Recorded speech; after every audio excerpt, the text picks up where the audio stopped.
For more on the American position in relation to the G20 and the COP climate summit in Brazil, let's speak to our US correspondent Sherwin Bryce-Pease joining us tonight from New York. Sherwin, plenty for us to mull over. But firstly, so no senior US official expected to travel to Johannesburg over the coming days for the G20 summit, but they also are not going to Brazil for the COP climate conference. And it's just the latest, isn't it, as far as twists in what has already been a very difficult period of relations between Washington, Pretoria, and Brasilia. Given that context, then, let's just break down for a moment what we know and what the US officials have been saying in recent days.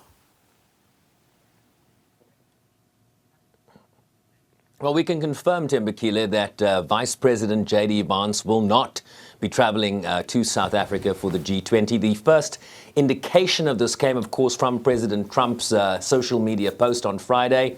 And then we saw a report from Kenya's foreign ministry a statement from Kenya's foreign ministry earlier today confirming that J.D. Vance would not be traveling to Kenya, which was going to be part of his Africa visit when he would have attended the G20 in Johannesburg. So that gave us an indication that this wasn't happening. And then I got a confirmation from a White House source a short time ago saying the vice president is not traveling to South Africa for the G20, nor does he have any plans for international travel in the near term.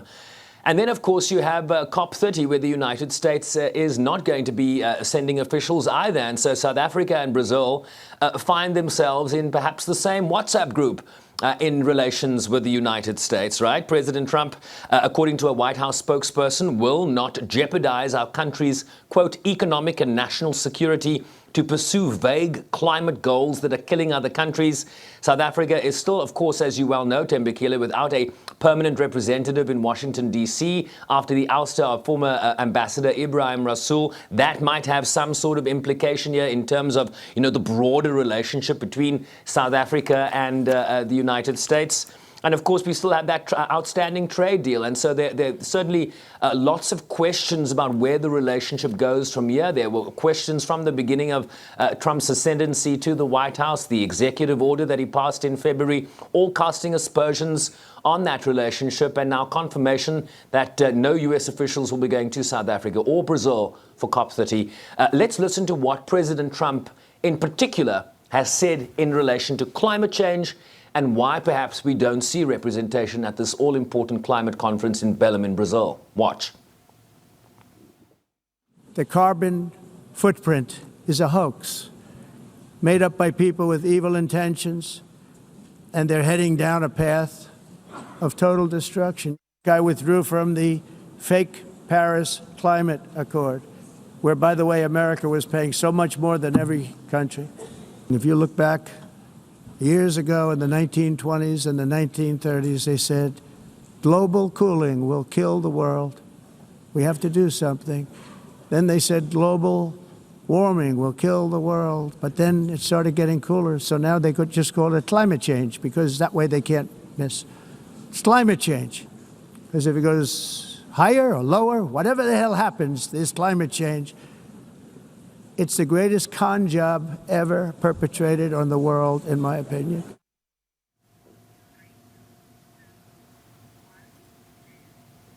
President Trump there, Tembekile, speaking at the recent UN General Assembly in September. And let me just use that statement as a counterpoint to what the Secretary General has said at the Leaders Summit in Brazil in the lead up to the start of today's COP30. Guterres saying the following: science now tells us that a temporary overshoot of the 1.5 degree limit starting at the latest in the early 2030s is inevitable. So essentially in the next decade, we will overshoot that 1.5 degree level that the emissions curtailment in terms of the Paris climate change is seeking to achieve. He continues, we need a paradigm shift to limit this overshoot's magnitude and duration as quickly as possible. Even a temporary overshoot will have dramatic consequences. It could push ecosystems past irreversible tipping points, expose billions to unlivable conditions, and amplify threats to peace and security. So very different positions, be that from the UN Secretary General and that of the United States as it relates to these negotiations happening in Brazil right now. So based on the pullout from the G20 as well as the COP summit, is what we're witnessing here, Sherwin, a broad United States pullback, if you will, from multilateralism? And if so, what would the consequences of that be?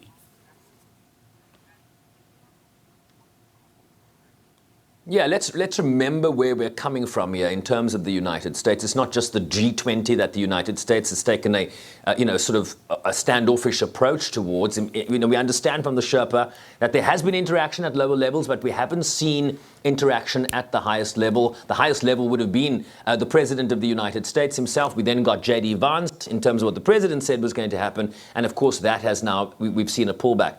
The United States has also withdrawn from the Human Rights Council at the United Nations, from the World Health Organization, from UNESCO, from the Paris Climate Change Agreement, which the Biden administration then re-entered when they came into office. And since Trump has come back in January, they've now withdrawn again. And the consequences are very real, right? In terms of the climate change negotiations, Tembekile, there's a phrase, an environmental law principle called common but differentiated responsibilities. That we all as nations have a responsibility to do our part to mitigate the consequences of climate change, to bring down greenhouse gas emissions, which are raising the temperature of the Earth's atmosphere. And so common but differentiated responsibility means that those that had a historical responsibility for the state of the climate today, right, the biggest emitters, traditionally that was the United States. Now it is, the largest emitter is China, but the United States is still a close second.